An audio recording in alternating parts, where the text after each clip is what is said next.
last week at this time, that everyone can be here, especially visitors we have in our audience. If you have your back in our area, feel free to stop by again. This morning, let's see, just I'll have the scripture, and then we'll have Brother Rick Scott will be leading our songs this morning. Our opening prayer will be by Brother Dale Ashley, and our dismissal by Brother Guy Harrison, for Brother Jim will be giving the lesson this morning. So if you would, follow with me in the scripture, Luke 15, 28 through 32. But he was angry and refused to go in. His father came out and treated him. But he answered his father, "Look, these many years I have served you, and I never disobeyed your command. Yet you never gave me a young goat that I might celebrate with my friends. But when this son of yours came, who has devoured your property and prostitutes, you killed the fatted calf for him." And he said to him, "Son, you are always with me, and all that is mine is yours. It was fitting to celebrate and be glad, for this your brother was dead and is alive. He was lost and is found."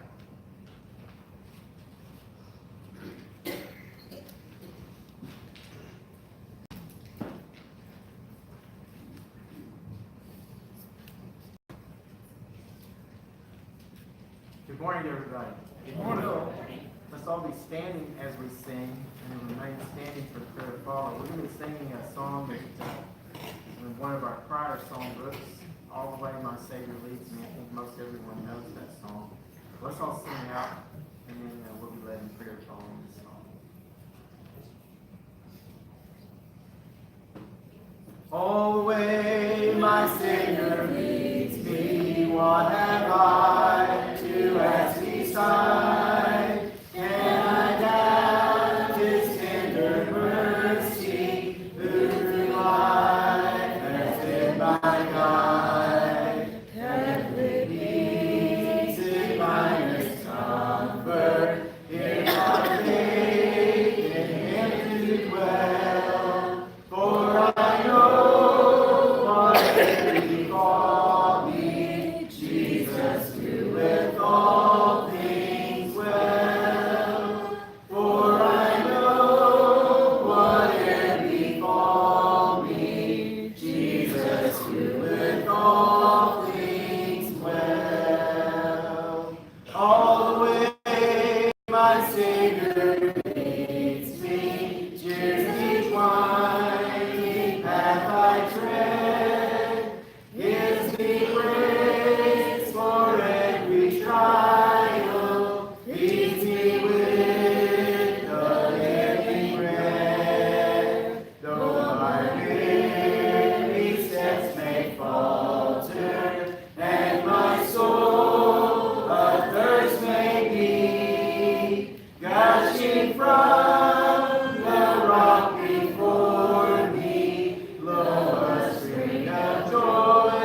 pray that you be with us as we study thy word.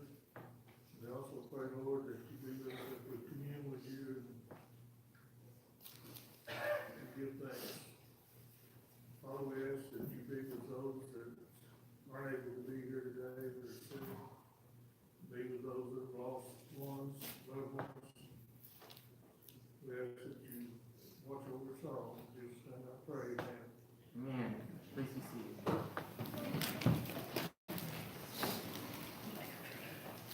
Next song is Yield Not to Temptation. In the songbook, there's only one verse, but we're going to sing all three verses that will be on the wall.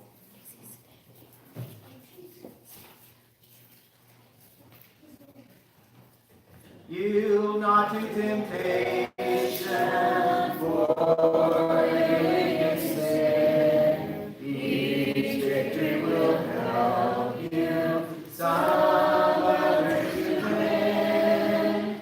Find and fully onward, dark as the noon. Look ever to Jesus, He will carry you through. As the Savior to help you, comfort, strengthen, and keep you. He is willing to aid you. He will carry you through. Shun evil companions that bring disdain. God's name hold in reverence, nor take it in vain. Be thoughtful and earnest, kind-hearted and true. Look ever to Jesus, He will carry you through. As the Savior to help you, comfort, strengthen, and keep you. He is willing to aid you. He will carry you through. To Him that overcometh, God giveth the crown. Through faith we shall conquer, though often cast down. He who is our Savior, our strength will renew. Look ever to Jesus, He will carry you through. As the to help you,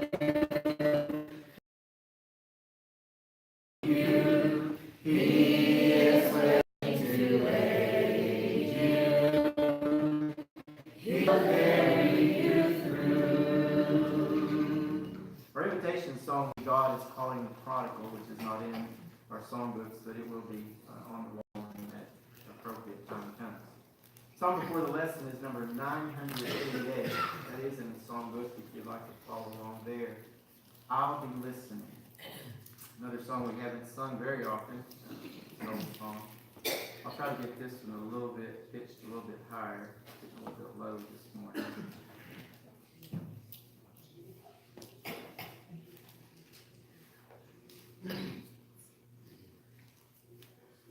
When the Savior calls, I will answer. When He calls for me, I will hear. When the Savior calls, I will answer. I'll be somewhere listening for my name. I'll be somewhere listening. I'll be somewhere listening. I'll be somewhere listening for my name. I'll be somewhere listening. I'll be somewhere listening. I'll be somewhere listening for my name. If my heart is right, calls me, if my heart is right, I will hear. If my heart is right, when He calls me, I'll be somewhere listening for my name. I'll be somewhere listening, I'll be somewhere listening, I'll be somewhere listening for my name. I'll be somewhere listening, I'll be somewhere listening, I'll be somewhere listening for my name. If my robe is white when He calls me, if my robe is white, I will hear. If my robe is white when He calls me, I'll be somewhere listening for my name. I'll be somewhere listening, I'll be somewhere listening, I'll be somewhere listening for my name. I'll be somewhere listening, I'll be somewhere listening, I'll be somewhere listening for my name.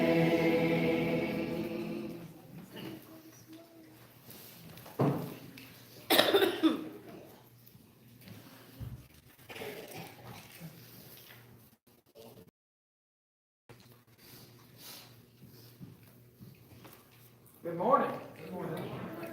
It is good indeed to see all of you this morning. It is the Lord's Day. That's always a special time, but it is that Sunday of the month, the fourth Sunday, where we have a potluck meal immediately after services. And so if you're visiting with us, you came on the right Sunday, and please stay and get to know us a little better. And just bear in mind that as a visitor, if you are a visitor, you get to head to the front of the line, which is sometimes, there will be more than enough food. And I often remind our members, sometimes you forget, you get rushed, and maybe didn't prepare anything. There's always enough to spare. So please come. I think it's important that we spend time with one another, and it's always good the more time we can be together. Tonight, I encourage you to be back. I know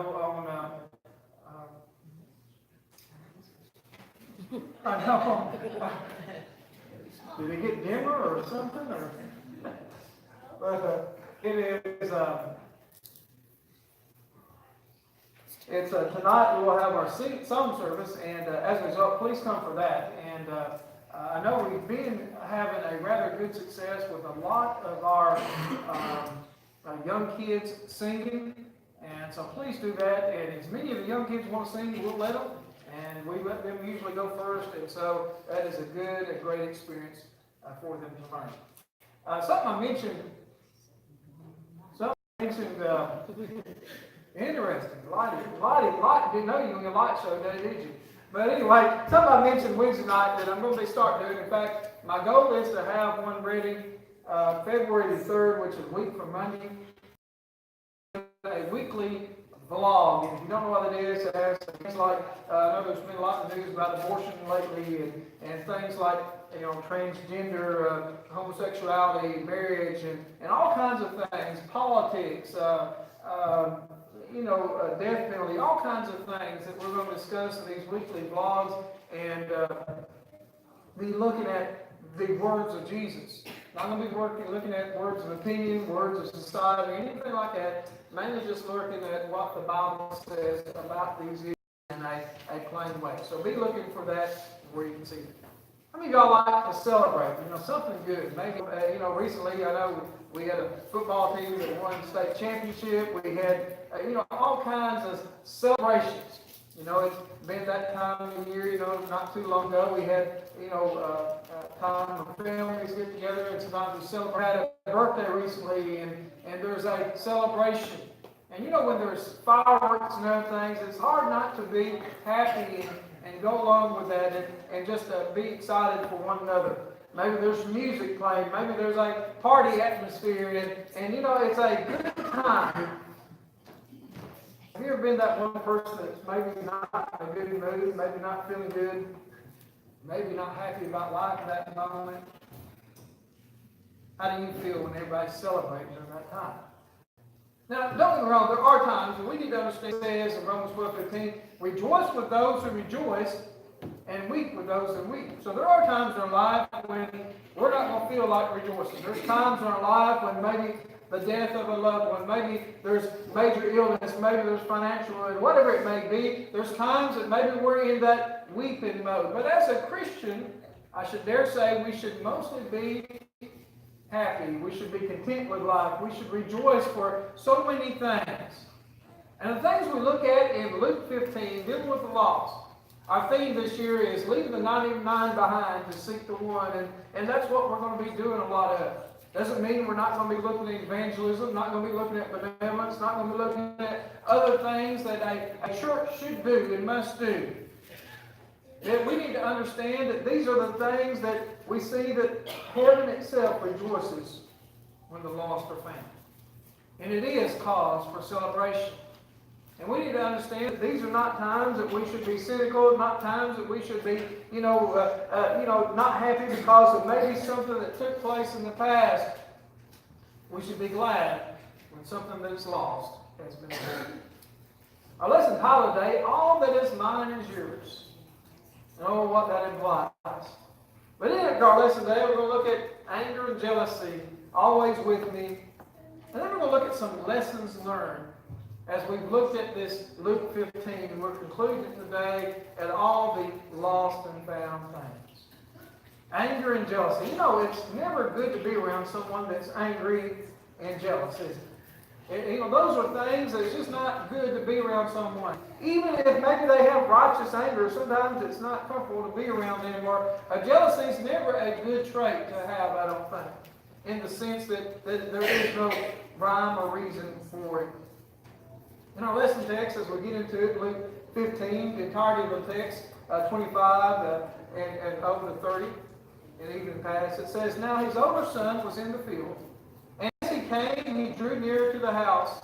He heard music and dancing. They were celebrating. And he called one of the servants and asked what these things meant. And he said to him, Your brother has come, and your father has killed the fatted calf, because he has received him back safe and sound.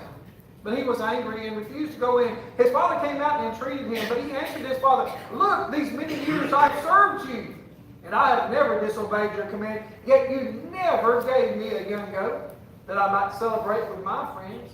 But when this son of yours came, who has devoured your property with prostitutes, you killed the fatted calf for him.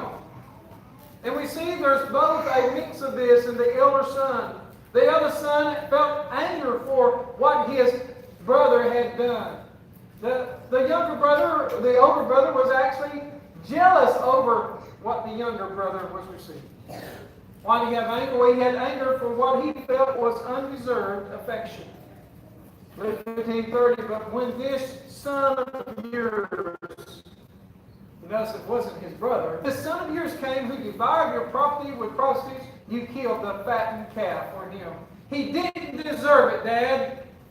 This is undeserved action. And so as a result, the elder son was angry. How dare the father do such things? Now we need to understand that there's a principle here that God basically wants all to come to repentance. And there is true that sometimes people come to a realization that Christianity is where they need to be, a relationship with God is where they need to be at a young age. And how grateful that is. And we're going to talk about how great it is to be with God throughout your whole life.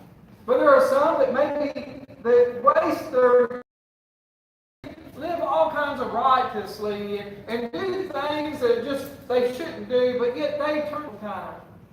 Jesus had a parable about, the laborers in the vineyard, they worked and they came, the early day and they got such and such wages for the whole time. And in each hour, different ones were hired and the same wage was given. In Matthew 20:12-16, he says, saying, These last worked only 1 hour, and you have made them equal to us who have borne the burden of the day. and the scorching heat. There were some that were upset. They were angry at the Lord, at the Master. But it applied to one of them, friend, I'm doing you no wrong. Did you not agree with me for a denarius? Take what belongs to you and go. I choose to give to this last worker as I give to you. Am I not allowed to do what I choose with what belongs to me? Or do you begrudge my generosity? So the last will be first, and the first last. You see, we need to understand that ultimately the reward we're wanting is heaven. To spend all eternity with God. And the truth of the matter is, if we can choose and make that decision when we're young and live a life faithfully for the rest of our life, we get a great reward of getting to have an eternal life with God Himself. But there are those that maybe do things wrong and maybe their middle age is come to God and then live the rest of their life faithfully. And then there are some maybe that wait until I've had the privilege of baptizing some 80 plus years old.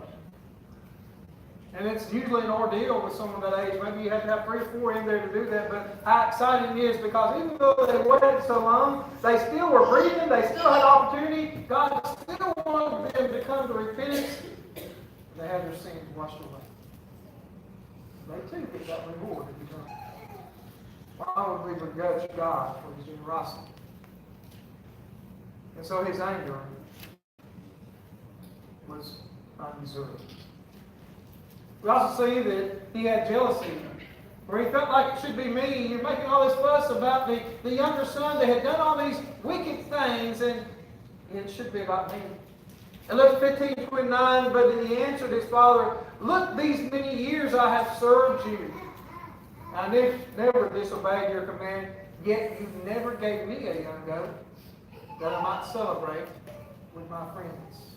He was jealous.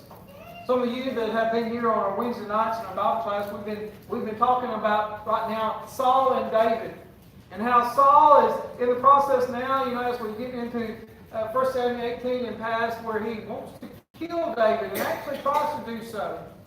And we talked about how that it was over jealousy, and jealousy always involves a third party. In other words, Saul was jealous over David because David had a relationship with his own son Jonathan, and he was jealous over that he was jealous over the fact that David was getting more praise from the kingdom than even Saul himself. And even Saul's daughter Michal fell in love with David. And Saul was jealous. We see here that the younger son is jealous over the father because the father was doing these things for the younger son. The elder son felt it should have been him. But the truth of the matter is, these type of jealousy is wrong, because the truth of the matter is the father had more than love for both his sons. And there should not have been jealousy. And to keep you from going to heaven. Galatians 5:19-21 says, now the works of the flesh are evident: sexual immorality or fornication, impurity, sensuality, idolatry, sorcery, enmity, strife, jealousy, fits of anger, robberies, dissensions, divisions, envy, drunkenness, orgies, and things like these. I warned you, as I warned you before, that those who do such things will not inherit the kingdom of God. See, we must forgive one another. And a lot of times, the thing that we see, the thing that seems to be natural to us is to be angry with others.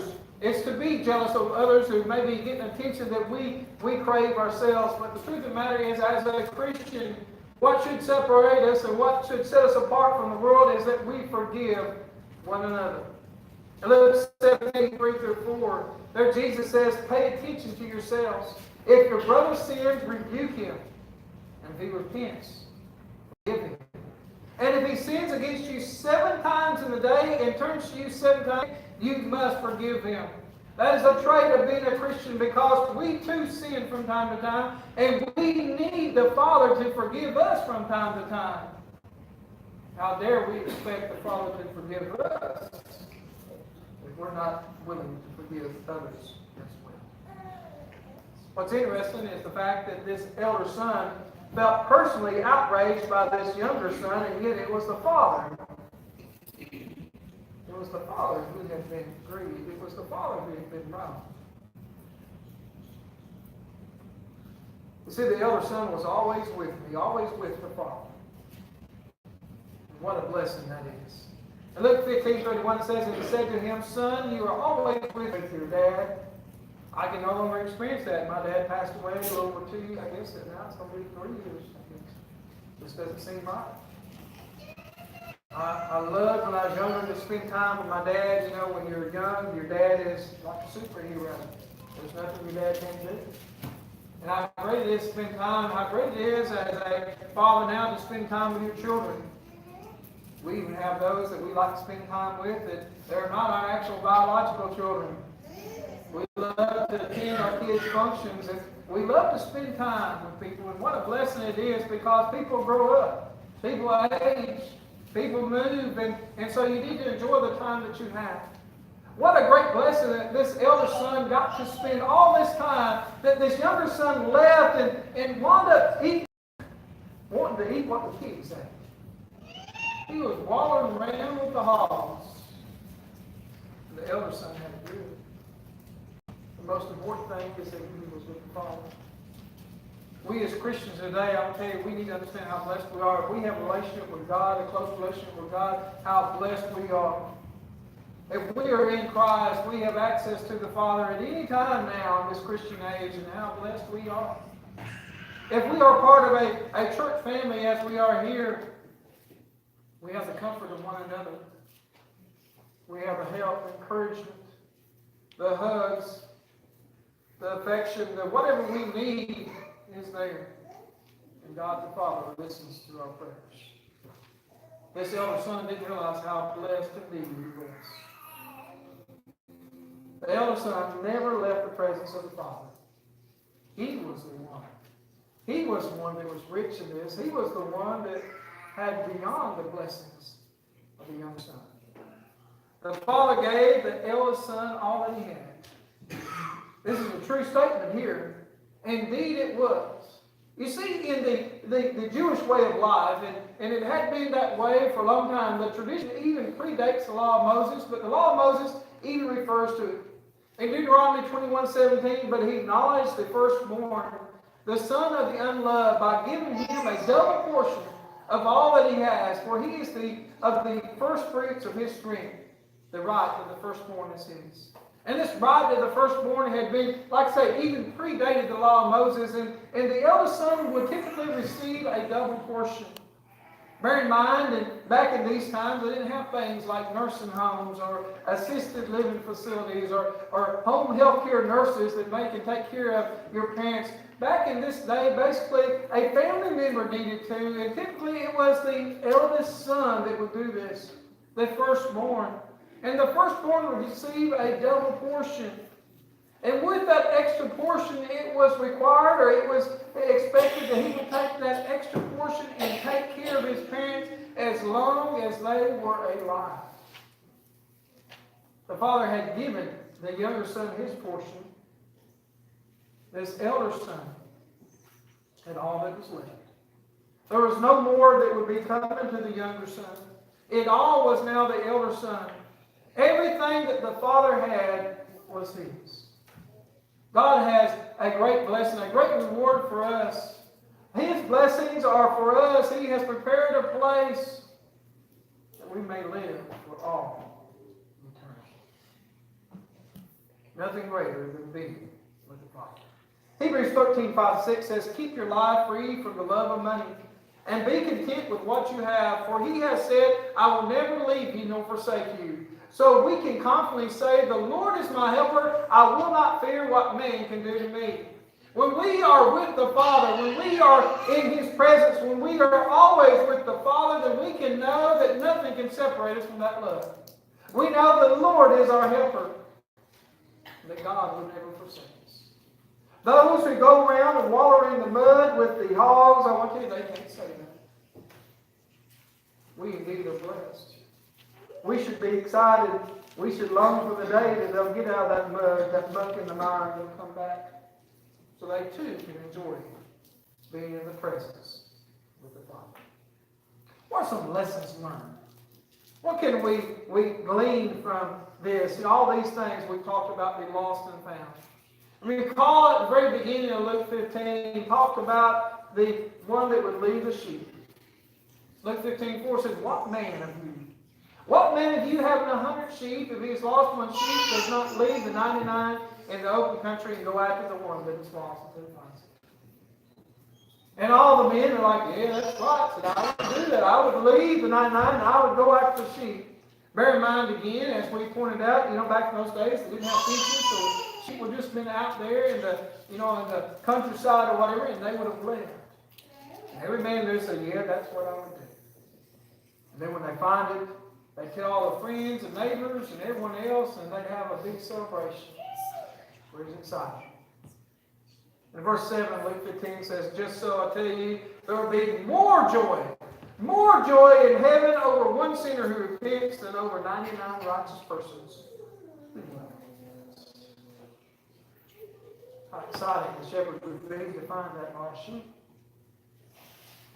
The Lord says it's nothing compared to the joy in heaven over one lost sinner. And then we see, he doesn't leave the ladies out. Jesus said, What man? And so then in verse 8 he says, What woman? Or what woman having 10 silver coins, if she loses one coin, does not light a lamp and sweep the house and seek diligently until she finds it?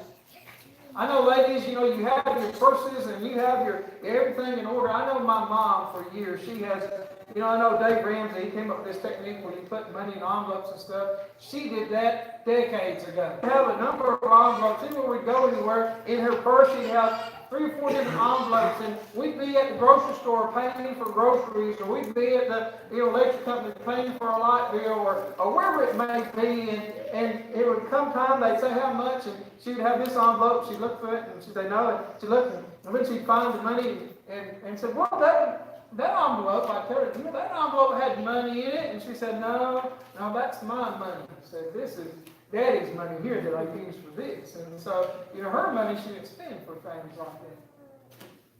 And there was a time she could tell you exactly how much was in each envelope, We keep track of those things. This lady, it was important to her. She had 10 coins. She talked to all her lady friends. She texted them, called them. I know they didn't do those back in those days. But anyway, she got word out to everyone. They had a big celebration. They rejoiced. She found the coin. Luke 15:10, just so I tell you, there is joy before the angels of God over one sinner who repents. Once again, as exciting as it is, as happy, as exuberant as they were, it's nothing compared to one sinner. Like God is. Probably too simple. But see, souls are more precious than things. Souls are more precious than animals, livestock. Souls are more precious than coins. So the Father is fatten the calf and kill it, and let us eat, celebrate. For this my son was dead and is alive again. He was lost and is found. They begin to celebrate. I tell you, we get things wrong. We get so excited about things. I want to tell you, there's a lot of people excited when Boonville won state again. I don't know what they do in Greenwood. It just happens every year, it seems like. I don't know if they get excited anymore when they win. They're just supposed to, I guess. But it's exciting when you do something like that. Our basketball team is doing things they've never done in a row or something like that. Amazing. What excitement that is. We had people did well at, I know Junior Beta, I haven't heard how the Senior Beta did, but Junior Beta going on to the national convention. Even one in our audience. Going to get to go all the way to Oklahoma City, a place I'm sure she's been before. But anyway, Oklahoma City for the national convention because they did so well. And that's exciting. We rejoice. Maybe you've had good news in your job. Maybe you had good news in your life. Whatever it may be, it pales in comparison if someone, just one, were to turn back to God. For soul is the most precious thing in this world. We need to understand that even in the arrogant, we need to be careful or we too can be lost. We need to forgive others, and I would hope that there was more to this story, that basically it could be said that the eldest son came to his senses and welcomed the younger brother and forgave him. Because 1 Corinthians 10:4, let anyone who thinks that he stands take heed lest he fall. We can fall. We can fall into that bucket mire of that slopping the pigs. Feeding pigs. Lessons learned. We all can be lost at any time. We've learned a lot. The elder son should have realized how glorious it was to be with the Father. When the lost one comes, it is indeed fitting to celebrate. Luke 15:32, it was fitting to celebrate and be glad. For this your brother was dead and is alive, and he was lost and is found. I've had a couple times in our life where wound up momentarily missing. One easy was at Disney World, and luckily she remembered our phone number. Because that's a scary place to be lost. But one of the scariest times was our son, James. James Taylor, as we called him back then. I don't know, he may have been 4. Anyway, James has always excelled in anything he tried to do, and so he decided he was going to play hide and seek, but no one knew he was playing hide and seek. And so he hid in the church building. He was good at it. We get to looking around after services and like, where's James? And we don't know. Of course, one of the members of the church there lived a block away, and he had a swimming pool, and he got concerned. And so we started walking around. The police started circling around, and we were circling around. And one of the ladies had went back one of the classroom and looked under the table. There he was, still hiding because no one had found him. And as much as you don't want to get upset and be mad and just holler at somebody, a kid, and jump, he was so excited that he was okay. We understand that. It's fitting to celebrate when someone's been lost. He was dead. There's great consequences that we have. You see, the lost are dead. The lost are dead, and I think maybe the urgency we realize when we understand that the lost are dead helps us to reach out more to them. It helps us to be more compassionate to them. Helps us to do all that we can to try to bring them back. You see, Romans 3:23, we're told, for all have sinned and fall short of the glory of God. We all fall short. It should make us more compassionate. It should make us sympathetic. It should empathize with others because we too at one time were lost in our sins. And you see, the consequences are because the lost are dead. Romans 6:23, for the wages of sin are death. Those that sin, and we all do, we deserve death. That's what death we have. But that verse goes on. But the free gift of God is eternal life in Christ Jesus our Lord. Did the younger son really deserve this, the fattened calf, and all this celebration? And you say, well, no, look, he had done foolishly. But he was lost and dead. All of us have sinned. None of us deserve what God has done for us, how he sent his son to die on the cross for us. But that's the gift he gives us for all of us who are willing to respond. All of us who are willing to obey the gospel. Paul was told in Acts 16, while you wait, you see his urgency. Rise and be baptized and wash away your sins, calling on the name of the Lord. But we need to understand, sometimes we look at that and we sometimes get focused on an evangelistic thrust. But Luke 15 deals with something that had a relationship with God. Something that was one of his children that became lost. Something that did fall away. Something that once was in a good relationship and left for whatever reason and wound up wallowing in with the mud of the hogs. And came back. God's love is so great for us. That blood of Christ is so great for us that it too can still wash us away. Cleanse us from our sins. We know that we stumble and fall from time to time, but we need to be willing to repent, come back to him. I want to tell you, if you're lost today, I want to tell you there's severe consequences. But the great news is that at any time you can come back. Whether you need to put on Christ in baptism today, have your sins washed away, or whether you've just been wayward, maybe you've been with them hogs somewhere. Maybe you feel like I don't smell good anymore. I don't deserve it. Well, I want to tell you, it doesn't have anything to do with deserving. God's love is that great. He wants you to come back. And I want to tell you, if you do, we will celebrate with you. And I want to tell you, the host in heaven will be the most excited that they'll ever be. If you have any reason at all, we want you to come now. Let's together let's sing. God is calling the prodigal son without delay. Hear, oh, hear him calling, calling out for me. Though you wander far from his presence, come today. Hear his voice calling still. Come, oh, weary, prodigal, calling out for thee. Oh, weary, prodigal, patient, loving, and tender.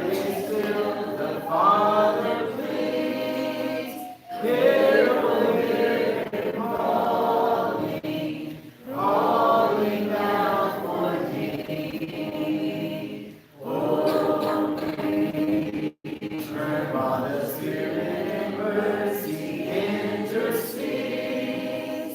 Hear his loving voice calling still, calling still. Calling out for thee. Oh, weary, prodigal, call, weary, prodigal, come, there's bread in the house of thy Father, and to spare. Hear, oh, hear him calling, calling out for thee. Lo, the table is spread, the feast is waiting there. Hear his loving voice calling still, calling still, calling out for thee. Oh, weary, prodigal, calling out for thee. Oh, weary, prodigal,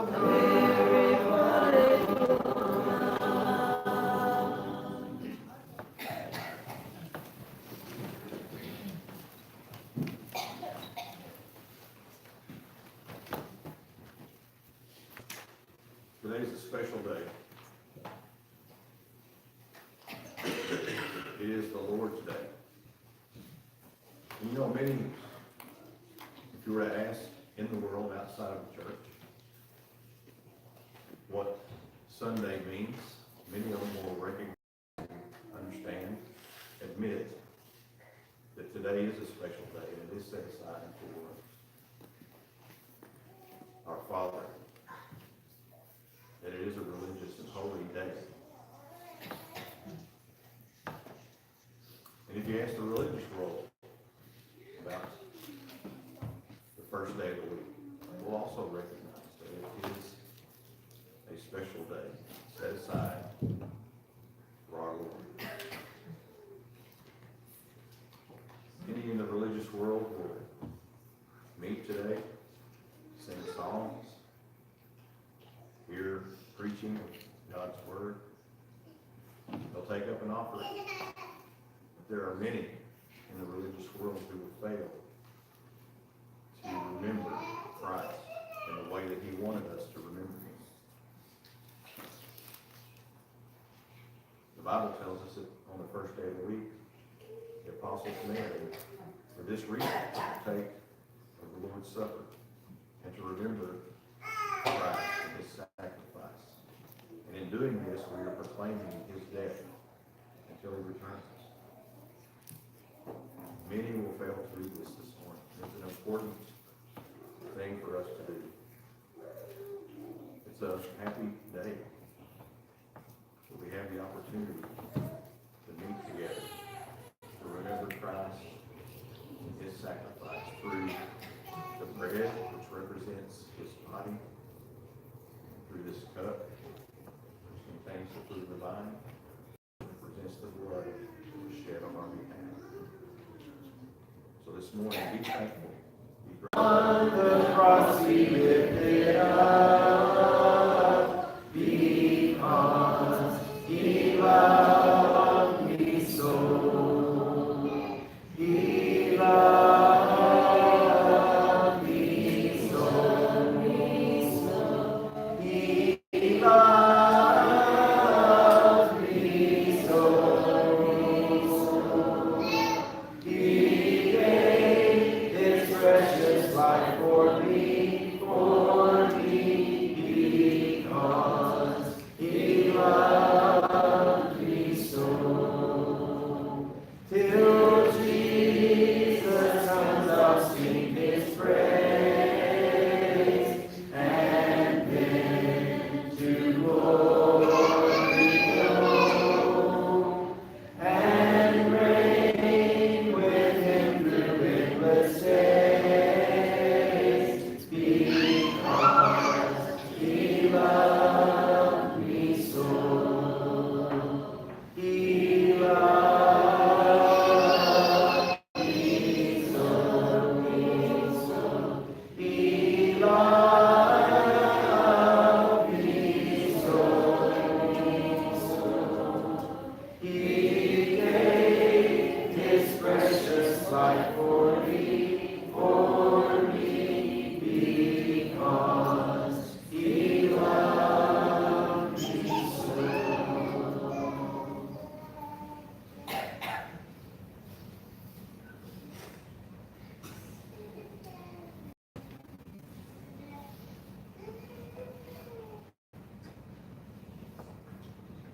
Would you bow with me, please?